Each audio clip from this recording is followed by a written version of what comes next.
Парламенттеги 5 комитеттин жетекчиси алмашты. Шайлоо добуш берүү аркылуу жүрүп, 9 комитеттен КСДПдан 5 депутат, Республика Ата журт фракциясынан 2 депутат, ал эми Кыргызстан, Бирбол фракцияларында бирден депутат комитеттерге жетекчилик кыла турган болду.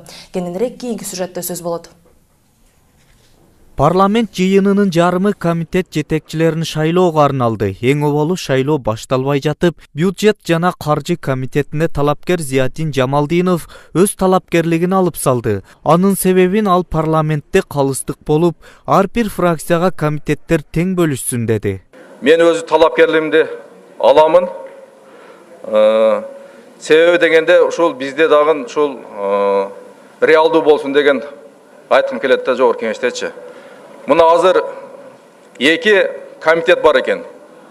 Бир вице-спикерлик болуп атат, ушул 3 фракцияга 2 комитет, бир вице-спикерлик болуп атат да. Ошондуктан эгерде реалдуу болсок, ушул ар бир фракциядагы ушул бирден төрагалыктан бөлүнүп берилсе, бул жакшы деген ойду айткым келет да. Анткени менен жыйынтык башкача болду. Бюджет жана каржы боюнча комитет жетекчилигине Республика Ата журттан Табалды Тиллаев, ошондой эле укук тартиби жана кылмыштуулук менен күрөшүү боюнча комитетине Республика Ата журттан Мирлан Жыйынчороев, социалдык маселелер боюнча комитет жетекчилигине КСДП фракциясынан Гүлкан Молдобекова, агрардык суу ресурстары, экология боюнча комитетине Кыргызстан фракциясынан Айтмамат Назаров, эл аралык иштер, коргоо жана коопсуздук боюнча комитетине Бирбол фракциясынан Аскарбек Шатиевтер шайланды.